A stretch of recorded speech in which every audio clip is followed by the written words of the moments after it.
विहिरीत शेवाळं होत असतं तर त्याच्यावर हिरा ड्रीप चालेल का?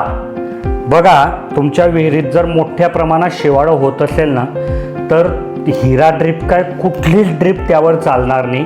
कारण ते शेवाळं तुमचं फिल्टर, जे तुम्ही ड्रीप इरिगेशनला फिल्टर लावाल ते 2-2, 5-5 मिनिटात जर चोकअप करेल तर पुढे पाणी जाणारच नाही. मग ठिबकला पाणी कुठून भेटेल? आणि समजा तुम्ही बिना फिल्टरची तिथे ठिबक करायचा प्रयत्न केला तर हे शेवाळं सर्व तुमच्या ठिबकच्या नळ्यांपर्यंत पोचेल आणि तुमच्या ठिबकच्या नळ्या चोकअप करेल. तर तुमच्या विहिरीत थोडंफार शेवाळं होत असेल तर तुम्ही तिथे हिरा सेमी ऑटोमॅटिक फिल्टर वापरू शकतात.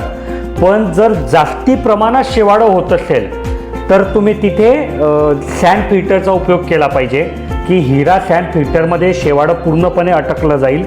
त्याच्यानंतर ते पाणी साधारण पाणी होईल, ते तुम्ही तुमच्या ठिबक सिंचनला वापरू शकतात.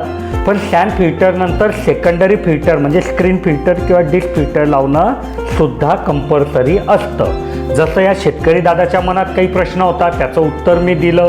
तुमच्याही मनात काही प्रश्न असेल तर तुम्ही ह्या व्हिडिओच्या कमेंटमध्ये विचारा, मी पुढच्या व्हिडिओमध्ये त्याचं उत्तर देईल.